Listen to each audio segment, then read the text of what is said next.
سلام ኣብ ዝተፈላለዩ ኩርናዓት ዓለም ብምዃን ምስ ትግራይ ቱዴይ ዘለኹም ክቡራትን ክቡራንን ከመይ ትኾኑ ነዚ ዕለት ዝሓርናዮም እዋናውን ኣገደስትን ሓበሬታታት ከም ዝስዕብ ተዋዲዶም ኣሎም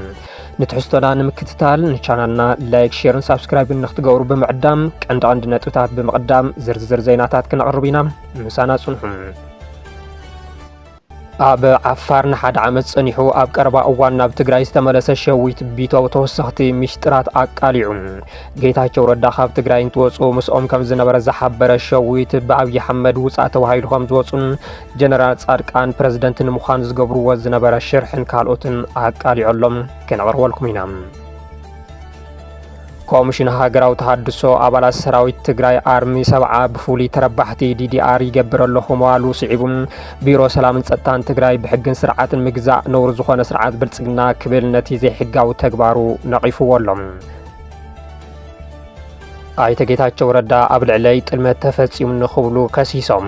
ክልተ መጋቢት ስልጣኖም ገዲፎም ናብ ኣዲስ ኣበባ ዝኸድሉ ሓደ ዓመት ከም ዝመልኦም ዝገለጹ ኣይተ ጌታቸው ኣብ ዓወት የራኸበና ክብሉ እውን ኣየናይ ዓወት ከም ዝኾነ ከየብራህሩ ሓቢሮም ናይዚኦምን ካልኦትን ዝርዝር ዜናታት ክነቕርበልኩም ኢና ሰናይ ጻንሒት ኮሚሽን ሃገራዊ ተሃድሶ ኣባላት ሰራዊት ትግራይ ዝኾነ ኣርሚ 70 ብፍሉይ ተረባሕቲ ዲዲአር ይገብር ከም ዘሎ ገሊጹ ቢሮ ሰላምን ጸጥታን ትግራይ ብሕግን ስርዓትን ምግዛእ ነውሪ ዝኾነ ስርዓት ብልጽግና ክብል ነቲ ዘይሕጋዊ ተግባር እቲ ስርዓት ነቒፍዎም ኮሚሽን ሃገራዊ ተሃድሶ ኣብ ከባቢ ዶብ ሱዳንን ኢትዮጵያን ዝንቀሳቐሱ ንዘበሎም ኣባላት ኣርሚ 70 ናብ መንግስቲ ኢትዮጵያ ኢዶም ሂቦም ስልጠና ተሃድሶ ይወሃቦም ከም ዘሎ ይገሊጹ እቶም ብቁጽሪ ልዕሊ 500 ከም ዝኾኑ ዝገለጾም ተጋደልቲ ኣባላት ኣርሚ 70 ንመንግስቲ ፌደራል ሕቶ ከም ዘቕረቡን ሕቶኦም ተቐባልነት ረኺቡ ኣብ ኣዋሽ 40 ኣብ ዝርከብ ጊዜያዊ ማእኸል ዲሞቢላይዜሽን ስልጠና ይወስዱ ከም ዘለውን እዩ እቲ ኮሚሽን ዘውፅኦ መግለፂ ዘመልክት ኣባላት ኣርሚ 70 ብወለንታ ናብ ሃገሮም ምምላሶም ኣካል ናይቲ መስርሕ ብምዃኑን ሓድሽ ተስፋ ሰላም ከም ዝፈጥርን ብምግላጽ እቲ ኮሚሽን ዛጊድ ኣብ መላእ ሃገር ልዕሊ 85,000 ዕጡቓት ናብ ሰላማዊ ናብራ ከም ዝተመለሱን ካብዚኦም እቶም 63,000 ተጋደልቲ ሰራዊት ትግራይ ዝነበሩ ከም ዝኾኑን እውን ኣፍሊጡ እዩ ነዚ ስዕቡ ዝብእስ ኣብ ዘይፈልጦ ዓዲ ኸይዱ ማእሰ አንጽፉለይ በለ ብዝብል መግለጽ ዘውፅአ ቢሮ ሰላምን ጸጥታን ትግራይ ኩናት ከም ምጅማሩ ውድኡ እውን ቀሊል ኢሉ ዝሓስብ ስርዓት ብልጽግና ብዓይኒ ዕሙተይ ናብ ኩናት ብምእታው ንህዝቢ ብምግፋዕን ብምጉስቃልን ክብርን ስምን ሃገር ኣባላሽ ብዘይ ዕረፍቲ ብዛዕባ ሰላምን ምክዓልን ክዛረብ ምርኣይ ኣዝዩ ዝገርም ይኽብል ንስርዓት ብልጽግና ነቒፍዎም እዛ ብሓገዝ ለኣኽቲ ግብረ እከይ ብዝተረኸበት ሕርጓቶ ኣብ ከተማታት ሰዓርን ቆጽርን ተኺለ ከተማታት ኣማዕሪገ እትብል ደርፊ ዓሹ ከዘውትር ጸንሐ ጉጅለ ሕዚ ድማ ምእንቲ ሰላም ክብል ንሰራዊት ትግራይ ነጻጺለንን ወይዱ ዲዲአር ኣጀሚረ የሎ ክትብል ናይ ባሃማት ቀልዲ ዘርጊሖሎ ዝበለት ቢሮም እቲ ብሕግን ስርዓትን ምግዛእ ነውሪ ዝኾነ ስርዓት ብልጽግና ንሕጋዊ ፈራሚ ስምምዕ ፕሪቶሪያ ንጎኒ ገዲፉ ኣብ ትግራይ ዘሎ ጨንፈር ቤት ጽሕፈት ተሃድሶ ኮሚሽን እውን ከይፈለጦ ምስ ውልቀ ሰባት ተረዳዲኤ ከምዚን ከምቲን ገይረና በለ ይህውትተሎ ክብል እቲ ዝግበር ዘሎ ስልጠና ተሃድሶ ንሰራዊት ትግራይ ንምፍራስ ዝተፈሓሰ ውዲት ከም ዝኾነ ገሊጹ ካሊእ ዘደንጹ መነውራት ስርዓት ድማ ኣባላት ሰራዊት ትግራይ ካብ መዘጋታት መጠን ክረኽብዎ ዝግባእ ናብ ተልእኾ ምኽባር ሰላም ኬድካ ዝርከብ ረብሓ ከም መጠበርን መኸብለልን ሜላ ገይሩ ክጥቀመሉ ይፍትን ምህላው እዩ ዝበለ ቢሮ ሰላምን ጸጥታን ትግራይ እቲ ዘሕፍር ብልጽግና ነዚ ተበግሶ ዝወሰድ ኩሉ ምኽንያት ብርቱዕ ድልየት ሰላም ስለ ዘለኒ ይኽብል ከሎም ዝብእስ ኣብ ዘይፈልጦ ዓዲ ኸይዱ ማእስያን ጽፉለይ በለ ጥራሕ ይኽብሃል ዝኽእል ብምባል ንዘይፈልጠካ ኣታልል ዝዓይነቱ መልእኽቲ ኣሕሊፎሎም ቀዳማይ ሚኒስትር ኣብይ ኣሕመድ እውን ብትግርኛ ኣብ ዝሃብዎ ቃለ ምልልስ ከም ቀደም ይመስለክን ውሕጅ ይወስደክን ዝብል ምስላ ተጠቒሞም ምንባሮም ዝከር እዩ ኣብ ምዕራብ ትግራይ ሸረሪና ዝርከብ ኣርሚ 70 ኣብ ሱዳን ዝርከብ ክብል ዝገለጾ ስርዓት ብልጽግና ነቲ ስርዓት ንምፍራስ ዝገብሮ ምንቅስቃስ ሎሚ ብጋህዲ ዕላው ምግባሩ እንተዘይኮይኑ ብሕቡእ ብዙሕ ጻዕሪ ይገብር ከም ዝነበረን ሓድሽ ነገር ከም ዘይኮነን ብዙሓት ይገልጹ ሕዚ ኣብ ዓፋር ዝርከብ ሓይሊ ሰላም ዝበሃል ዕጡቕ ብ38 ሚልዮን ቅርሺ ዝዓደጎ ከም ዝኾነ ተመኪሑ ኣብ ኣደባባይ ዝገልጽ ዘሎ አክቲቪስት ተስፋይ ንጉስ ራያ ካብ ሕብራት ዓረብ ኤሚሬትስ ዳዕመል ሰሪዕ ሱዳንን መንግስቲ ኢትዮጵያን ዝምወል ገንዘብ ተጠቒሞም ኣባላት ኣርሚ 70 ነንሕድሕድኩም 100,000 ገንዘብ ክወኩም ብምባልና በሰመራ ንኸዱ ብዙሕ ሰሪሑ ብዝተወሰነ እውን ተሳኺዑሉ እዩ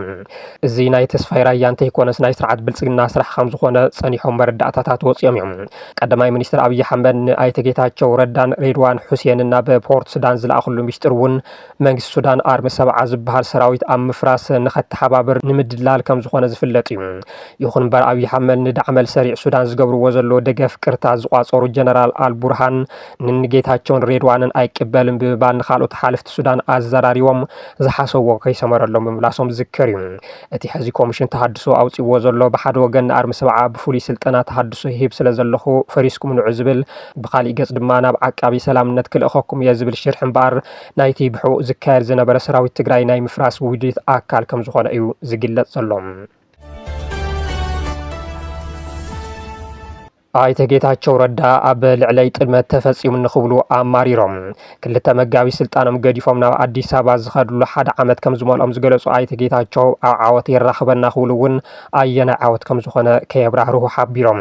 ካብ ትግራይ ካብ ዝወፅእ ድሮ ሓደ ዓመት ኮይኑ ብዝብል ርእሲ ኣብ ማሕበራዊ ገጽ ጽሑፎም ዘስፈሩ አይተ ጌታቸው ረዳ ህዝቢ ትግራይ ዘለዓለም ብኹለንተናይ ኣብ ጎንኻ ምስ ባህግታትካ ምስ ተሰለፍኩ እየ ክብሉ ገሊጾም ዋላ እኳ ኣብ ጎኒ ምስቲ ካብ ድሕሪ ገጽ ንኸጥፍኦ ሕዚ እውን ዘይደቀሰ ስርዓት ኮይንካ ዲኻ ንህዝቢ ትግራይ ኣብ ጎንካ ኣለኹ ትብል ዘለኻ ዝብል ሕቶን አይተ ጌታቸው ዘልዕለሎም ዘየለ እንትኾነ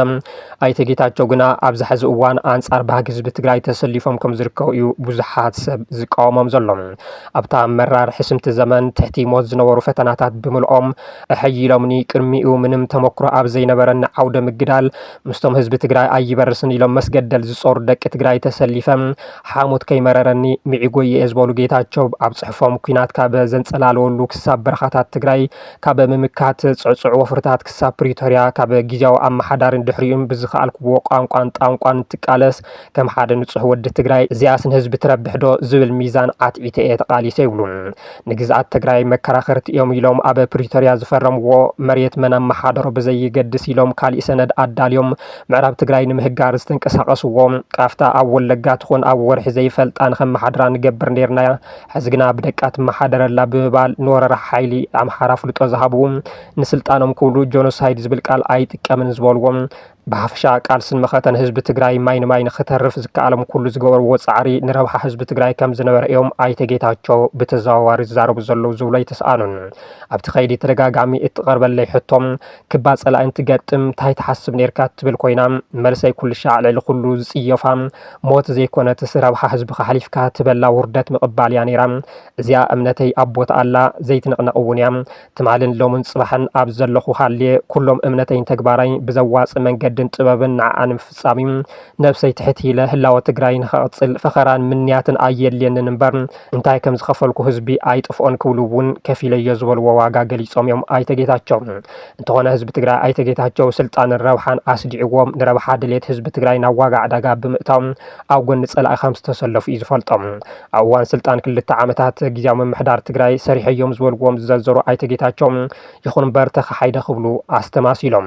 ከም ዝፍለጥ ኣብ ከይዲ ካብቶም ብኹሉ መሓወረይ ንሕሊናይን ዝክቃለስ ዝምድቡን ዝነበሩ ብፀተይ ዘይኮነ ካብ ማንም ዘይጽበጥ ጥድመት በዛ መዓልቲ ኣብ ልዕሊ ስርዓትን ልዕለይን ጌጋ ተፈጺሙ ሕሉፍ ንፍርዲ ሕሊናን ታሪኽን ገዲፈ ክመስሎም ይኽእል እምበር ብፍጹም ዝሕነየሉ ሰብ የብለይን ብምባል ነቲ ኣብ ኣደባባይ ንታደሰ ወረደ ዘይምብራረይ የጣዓሰኒ ዝበልዎም እዚኦም ገበነኛታት እዮም ክጠፍአልዎም ዝበልዎም ቃሎም ዓጺፎም ወለው ሕዚ እውን ጽባሕ እውን ኣብ ቃልስን ኣብ ረብሓ ትግራይን ከም ዘለው ብምሕባር ድሕሪኦም ዝተፈጠረ ንምግምጋም ንግዚኡ ድልው ከም ዘይኮኑ ዝገለጹ አይተ ጌታቸው ንሕና ብምውጋድ ከሳኽዕዎ ዝደለይዎ ህዝባዊ ዕላማ እንተነይሩ ኣይሰርሕዎን ክብሉ ገሊጾም እንተ ስርቂ ሕሶት ሰብ ምግፋዕ ብሽም ህዝቢ ትግራይን ተፈናቐላይን ስቃይ ህዝቢ ምንዋሕ ግና በታ ዝተረፈት ዓቕሞም ኩሉ ይረባረበሎም ምስ ድላዮም ይጸመዱ ፀሓይ ተዓርቦም ምህለዋ ባዕሎም እውን ይፈልጥዎ እዮም መንእሰይ ትግራይ መጋበርያ ገበኖም ክገብሩ ዝኽኣልዎ ኩሉ ዋላ እንተገበሩ ዓዲ ብዓዳ ፈንፊናቶም ስለ ዘላ ኣብ ኩሉ ጻዕርና ለኪሞም ናኸይጠፉ ጥራሕ ትኹረት ንግበር ብምባል ኣብ መወዳእታ ብዓወት ይራኽበና ክብሉ ነየናይ ዓወት ከም ዝኾነ ከይዘርዘሩ ጽሒፎም ዛዚሞም ነታ ኣብ ታሪክ ትግራይ ዝለዓለ ታሪክ ዘለዋ ክልተ መጋቢት ማለት እውን መስዋዕቲ ዝኽሪ ሃፀይ ዮሃንስ ራብዓይ ከይዘከሩ ካብ ትግራይ ዝተባረሩላ ዕለት ምዃና ዝገለጹ ጌታቸው ረዳም ቅድሚ ሓደ ዓመት ካብ ትግራይ እንትወጹ ንቢቢሲ ኣብ ዝሃቦ ቃለ ምሕትት ቀዳማይ ሚኒስትር ስለ ዝጸውዕ እንዲአን ናብ ኣዲስ ኣበባ ንስራሕ ዝኸድ ዘለኹም ነቲ ዘተ ምስ ወዳእኹ ናብ መቐለ ክምለስ ኣይሃድምኩን እንታይ ዝህድመለኒ ኢሎም ምንባሮም ዝዝከር እዩ የሚወራው ግን ከትግራይ እንደሸሹ ነው ለምን ከትግራይ ሸሻለሁ ባለው የጸጥታ ሁኔታ ምክንያትና ነገሮች ከቁጥጥር ውጪ በመሆናቸው ወደ መቀለ በቅርቡ ይመለሳሉ አዎ መለሳለሁ መቼ ከጠቅላይ ሚኒስትሩ ጋር ያለኝን ውይይት መጨረስ አለብኝ ሌሎች ውይይቶችንም እንዲሁ ስለዚህ በሚቀጥለው ሳምንት መጀመሪያ አካባቢ እመለሳለሁ። እቅዳችን እንደዚያ ነው።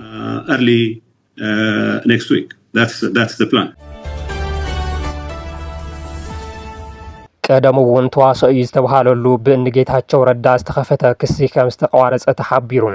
ብመሰረቱ ውሳነ ባይቶ ፌደሬሽን ብቦርድ መረፃ ዝወፀ ንግዛኣት ትግራይ ቆሪሱ ዝወስድ መግለፂ ስዒቡ መላእ ህዝቢ ትግራይ ቁጥዑ እንትገልጽ ብእንጌታቸው ረዳ ዝምራሕ ውድብ ስምረት ግና ነቲ ጉዳይ ናብ ቤት ፍርዲ ከም ዝወሰዶ ዝፍለጥ እዩ። ሕዚ ድማ ነቲ ክሲ ኣቋሪፀ ኢሉ ኣሎ። ላዕለዋይ ቤት ፍርዲ ፌደራል ሃገራዊ ቦርድ መረፃ ኢትዮጵያ ኣብ ከባቢታት ሑመራ፣ ዓድረመፅ፣ ጸለምቲ፣ ኦፍላ፣ ኮረምን፣ ራያ ኣላማጣን ዝተዋሃበ ውሳነ ትማሊ ክልተ መጋቢት ድሕሪ ቀትሪ ሰዓት 8 ፈረቓን ውሳኑ ከቕርቢ ትፅቢት እናተገበረሉ ኣብ ዝነበረሉ እዋን እቲ ውድብ ነቲ ክሲ ጠጠው ኣቢለ ኣለኹ ክብል ኣፍሊጡ ኣሎ። ኣብቲ መጋባእያ ነቲ ብእንጌታቸው ረዳ ዝተፈጠረ ክፍተት ተጠቒሙ ናብቲ ክርክር ዝተጸንበረ ኣስመላሽ ኮሚቴ ዝበሃል ገባቲ ሓይለ ምሓራ ንኮነሬል ደመቀ ዘውዱ ሓዊሱ 3 ወከልቱ እቲ ኮሚቴ ተረኺቦም እኳ እንተነበሩ ውድብ ስምረት ግና ነቲ ዘቕረቦ ክሲ ብፍቓዱ ከም ዝሰሓቦ ኣፍሊጡ እዩ። ንምቁራፁ ከም ምክንያት ዘቕረቦ ድማ እቲ ውሳነ ባይቶ ፌደሬሽን ተኣኪቡ ዝወሰኖ እንተይኮነስ ብኢድ ወነን ኣፈ ጉባኤ እቲ ባይቶ ዝተወሰነ ከም ዝኾነ ብምርጋጹ ግዜን ሃፍትን ሃገር ምብኻን ግቡእ ስለ ዘይኮነን እቲ ጉዳይ ፖለቲካዊ እምበር ብፍርዲ ክፍታሕ ከም ዘይኽእል ብምእሙዓኑን ይብል። ቀዳሙስ እንታይ ድማ ተባሂሉ እዩ እዚ ፖለቲካዊ ጉዳይ እምበር ብቤት ፍርዲ ዝፍታሕ ኣይኮነን ዝብል ዶ ኣይኮነን እዩ ዝብሉ ወሃብቲ ርእቶም ንጌታቸው ካሊእ ንምትላል ዘቕረብዎ ጉዳይ ድማ ብሓደ ውልቀ ሰብ ዝተወሰነ ውሳነ ኣምሲሎም ምቕራቦም ይብሉ። ሓደ ሰብ ገባር ሓዳጊ ኣብ ዝኾነላ ሃገር ኣብይ ኣሕመድ ዘይኣዘዝዎ ውሳነ ከም ዘይውሰና ተፈለጠ ሓደ ኣፈ ጉባኤ እዮም ወሲነዎ ብምባል ካሊእ መታለሊ ሙጉት ምምፃእ ኣብ ልዕሊ ህዝቢ ትግራይ ካሊእ ክሕደት ከም ዝኾነ ዝገልጹ ወሃብቲ ርእቶም ንጌታቸው ረዳ ፈለማ ፖለቲካዊ ከስቢ ንምርካብ ብህፁፅ ህሩግ ዝበልዎ ጉዳይ ብኣዛዚኦም ኣብይ ኣሕመድ መንዳንኹም ኢልኩም ምስ ተባሃሉ ምክንያት ምድርዳር ካሊእ ቅጥፈት ከም ዝኾነ ብዙሓት ይገልጹ ኣለዉ። ውድብ ስምረት ነቲ ጉዳይ ናብ ቤት ፍርዲ እንትወስዶ ብዙሓት ተቃውሞ ገጢምዎ ዝነበረ ኮይኑ ጉዳይ ሕገ መንግስታዊ ግዝኣት ትግራይ ከመተራገበን ብቤት ፍርዲ ክዳን ምግባር ትኽክል ከም ዘይኮነ ገሊፆም እዮም። እኳ ዳስ እንጌታቸው ብሓደ ወገን ነቲ ቁጥዕ ህዝቢ ንምዝሓል ብካሊእ ገጽ ድማ ነቲ ኣጋጣሚ ተበሊፆም ደገፍ ንምርካብ ዝተኸተልዎ ስልቲ ከም ዝኾነ ዝገለጹ እውን ኣይጠፍኡን። ኣብ ዓፋር ንሓደ ዓመት ጸኒሑ ኣብ ቀረባ እዋን ናብ ትግራይ ዝተመለሰ ሸዊት ቢቶ ተወሰኽቲ ሚስጥራት ኣቃሊዑ ጌታቸው ረዳ ካብ ትግራይ እንትወፁ ምስኦም ከም ዝነበረ ዝሓበረ ሸዊት ብኣብይ ኣሕመድ ውፃእ ተባሂሎም ከም ዝወፁ ጀነራል ጻድቃን ገብረትንሳኤ ፕረዚደንት ንምዃን ዝገበርዎ ዝነበሩ ሽርሕን ካልኦታትን ኣቃሊዑ ኣሎ። ሸዊት ቢቶ ምስ ሓደ ሚድያ ዝነበሮ ጻንሒት ኣይተ ጌታቸው ረዳ ፕረዚደንት ጊዜያዊ ምምሕዳር እናሃለው ካብ ትግራይ ከመይ ከም ዝወፁ ዝፈልጦ ዝበሎ ሚስጥር ኣቃሊዑ እዩ። ኣይተ ጌታቸው ረዳ ፕረዚደንት እናሃለው ናይ ባዕሎም ካሊእ ሰራዊት ይጣይሹ ከም ዝነበሩ ነዚ ድማ ናይቲ እዋን ሓላፊ ቢሮ ኮሙኒኬሽን ትግራይ ንዝነበሩ ኣይተረዳ ሓለፎም ዕማም ተባሂዎም ኣብ ኦፍላ ሰራዊት የሰልጥኑ ከም ዝነበሩ እዩ ሸዊት ቢተው ዝገልጽ። ጌታቸው ረዳን ጀነራል ጻድቃን ገብረትንሳኤን ዘካይድዎ ዝነበሩ ሰላማዊ ሰልፍታት ብሚልዮናት ገንዘብ ዝምደበሉን ገንዘብ እናተውሃበ ብመኻይን ሰብ የጓዓዙ ከም ዝነበሩን ኣብቲ እዋን ንሰልፍና ኣኼባታትን ዝወፀ ገንዘብ መወፀሪ ከም ዘይብሉን ብቐርባ ይፈልጦ ዝበሎ መረዳእታ ከም ዘለዎ ሓቢሩ። ካሊእ ጀነራል ጻድቃን ገብረትንሳኤ ፕረዚደንት ትግራይ ንኾን ብተደጋጋሚ ንቀዳማይ ሚኒስትር ኣብይ ኣሕመድ ይሓቱ ከም ዝነበሩ በዚ እውን ጌታቸው ካብ ስልጣን ንምእላይ ብሕው ይሰርሑ ከም ዝነበሩ ፕሮፌሰር ክንደያ ገብሩ ህይወት ከይተረፉ ፕረዚደንት ንምዃን ሕቶ ኣቕሪቦም ከም ዝነበሩ ኣቃሊዑ። ኣብቲ እዋን ብጌታቸው ረዳ ከንቲባ ከተማ መቐለ ኮይኖም ተሸይሞም ግን ድማ ቢሮ ዝተኸልከሉ ብርሃነ ገብረ ኢየሱስ ኣብ ቤት ጽሕፈት ሕወሓትን ቤት ጽሕፈት ከንቲባ ከተማ መቐለን ሰብ እንትትእከብ ነታጉን ምፍንጃር መጥቃዕትን ምፍጻም ንምድላዋት ይገብሩ ከም ዝነበሩ እውን ገሊጹ። ቅድሜና ዓፋር ምኻዶም ኣብ መቐለ ገዛ ተኻርዮም ይቕመጡ ከም ዝነበሩን ካብ ሰራዊት ትግራይ ወጻኢ ኣብ መቐለ ዕጡቕ እንትውድኡ ብኣፍልጦን ጀነራል ጻድቃን ጌታቸው ረዳን ነይሩ እውን ኢሉ። ካሊእ ኣይተ ጌታቸው ናብ ኣዲስ ኣበባ ብኸመይ ከም ዝኸዱ ዘቃልዕ ሸዊት ቢተው ጌታቸው ናብ ኣዲስ ኣበባ ንምኻድ ኣይሓሰቦን ነይሩ። ብሓደ ኣብ እንዳ ጌታቸው እናሃለና ኣብይ ደው ኢሉ ብቐልዲ መልክዕ እንታይ ትገብር ኣለኻ ውፃእ ኢልዎም፣ ካልኣይ ደው ኢሉ ግን ብቁጥዐ ውፃእ ኢልዎ። ድሕሪኡ ጌታቸው ቀልጢፉ ደው ኢሉ ትኬት ኣዳልውለ ኢሉ ምንም ንህይወቱ ዘስግእ ጉዳይ ኣብ ዘይነበረሉ እዋን ተጓዩ ወፂኡ ይብል። ንጌታቸውን ጀነራል ጻድቃንን ግና ኣሜሪካውያን እዮም ክቐትልኹም እዮም ውፁ ኢሎምና ወፂና መዋሎም ዝከር እዩ። ሸዊት ቢተው ካሊእ ዘልዕሎ ጉዳይ እቲ ንባዕሉ ሓይሊ ሰላም ኢሉ ዝፅውዕን ንሱ ዝነበረሉን ኣብ ዓፋር ዝርከብ ዕጡቕ ሓይሊ እንትትከውን እቲ ሓይሊ ስርዓት ብልጽግና 4 ሚልዮን ቅርሺ ከም ዝመደበሉን ኣብ ዝሓለፈ ከባቢ ወርሒ ሓምለ 120 ሚልዮን ቅርሺ ከም ዝተውሃቦም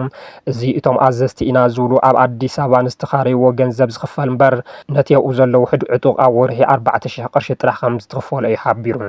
ቅድሚ ሸዊት ናብ መቐለ ዝተመለሰ ተመስገን ዳዊት እውን ብልጽግና ነቲ ዕላማ ጨውዩ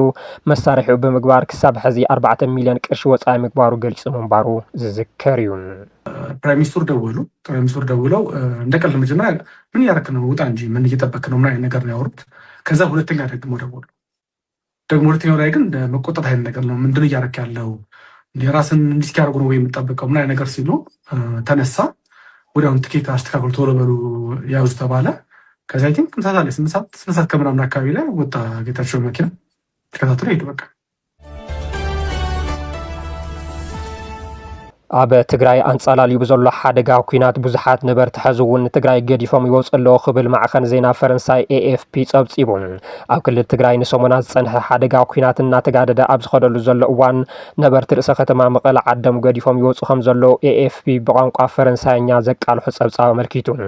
ሓድሽ ስግኣት ኩናት ነቲ ካብ 2013 ክሳብ 2015 ዓመተ ምህረት ዝነበረ ደማዊ ኩናት ዘበራበረ ኮይኑ ምህላው ከምቲ ኣብ ዝሓለፈ ወርሒ ጥሪ ዝተርኣየ ሓይልታት ፌደራልን ትግራይን ሕዚ እውን ኣብ ሰሜን ኢትዮጵያ ኣብ ሓበራዊ ወሰናት ሰራዊት የዋፍሩ ከም ዘለዉ እዩ እቲ ጸብጻብ ዝሕብር። ክልቲኦም ወገናት ነቲ ውግእ ንምቁራጽ ኣብ 2015 ዓመተ ምህረት ስምምዕ ሰላም እኳ ተፈረሙ ክሳብ ሕዚ ግን ሙሉእ ብሙሉእ ኣብ ግብሪ ኣይወዓለን ዝበለ ኤኤፍፒ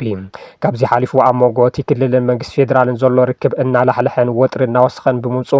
ኣብ መንጎታ ምስ ትግራይ ዶብ ዘለዋ ኤርትራ እውን ዲፕሎማስያዊ ዝምድናታት ብዓብዩ ተበላሽዩ ይብል። እቲ ቅድሚ ኩናት ኣስታት 6 ሚልዮን ህዝቢ ዝነበረሉ ዝነበረ ክልል ኣብዚ እዋን እዚ ኣብ ቅልውላው ዝኣተወ ኮይኑ በብመዓልቱ ብኣማይቲ ዝቁጸሩ ሰባት ብኣውቶቡስን ነፋሪትን ካብ ትግራይ ይሃድሙ ኣለዉ ዝበለት ጸብጻብ ብመልክዕ በዝሒ ካብ ትግራይ ዝወፅእ ዘሎ ሰብ ንምፍላጥ ኣጸጋሚ እኳ እንተኾነ ብሩኽ ዝተባሃለ ነባሪ ካብ ከተማ መቐለ ንሬድዮ ፈረንሳይ ኢንተርናሽናል ኣብ ዝሃቦ ሓበሬታ ግን ኣብዚ እዋን እዚ ኩነታት ትግራይ ኣዝዩ ወጥሪ ኣለዎ ብዙሕ ነገራት ንሰምዕ ኣለና ንደልዮ ግን ሰላም ጥራሕ ምባሉ ጠቒሱ ኣብ ፖለቲካዊ መድረኽ መንግስቲ ፌደራል ምምሕዳር ትግራይ ብሰንኪቲ እናገደደ ዝኸይድ ዘሎ ወጥሪ ኣብ ምትልላኽ ይርከቡ ብምባል ምክትል ጊዜያዊ ምምሕዳር ትግራይ ኣይተ ኣማኑኤል ኣሰፋ ዝሓለፈ ሰሙን ኤኤፍፒ ኣብ ዝሃብዎ ሓበሬታ ሰራዊት ፌደራል ካብ ኩሉ ኣንፈት ናብ ትግራይ ይግስግስ ከም ዘሎ ምግላጾም ብምዝኻር ትግራይ ብሰራዊት ፌደራል ተኸቢባላ ናይ ኩናት ተኽእሎ ኣዝዩ ልዕል እዩ ምባሎም ገሊጹ። ምክትል ፕረዚደንት ኣይተ ኣማኑኤል መንግስቲ ፌደራል ብዝኾነ ኣድላይ መንገዲ ንውድብ ሕወሓት ንምጥፋእ ውዲት ይዓልም ከም ዘሎ ምግላጾም እቲ ፖለቲካዊ ምትህላኽ እናቐጽለ ኣብ ዝኸደሉ ዘሎ እዋን እቲ ነባሪ ናብ ሂወቱ ዘድሕነሉ ጉዕዞ ተበጊሶ ኣሎ ይብል። ካብዚ ጸጥታዊ ስጋት ብተወሳኺ መላእ ክልል ትግራይ ካብ ነዳዲ ክሳብ ምግቢ ብሕፅረት መሰረታዊ ጠለባት ይሳቀ ከም ዘሎን ሰበስልጣን ፌደራልን ኣዋርሕ ነቲ ክልል ዝወሃብ ዝነበረ ናይ በጀት ደገፍ ኣቋሪጾም ሰራሕተኛታት መንግስቲ ድማ ማሃያ ምቕባል ደው ኣቢሎም ባንክታት ድማ ጥረ ገንዘብ ወዲአን ግልጋሎት ምሃብ ከም ዘቋረጻ ኤኤፍፒ ኣብ ጸብጻቡ ኣካቲቱ። ክቡራትን ክቡራንን ስለ ዝተኸታተልኩምና ብምስጋን ኣብዚ ክንፍለየኩም ልዋም መዓልቲ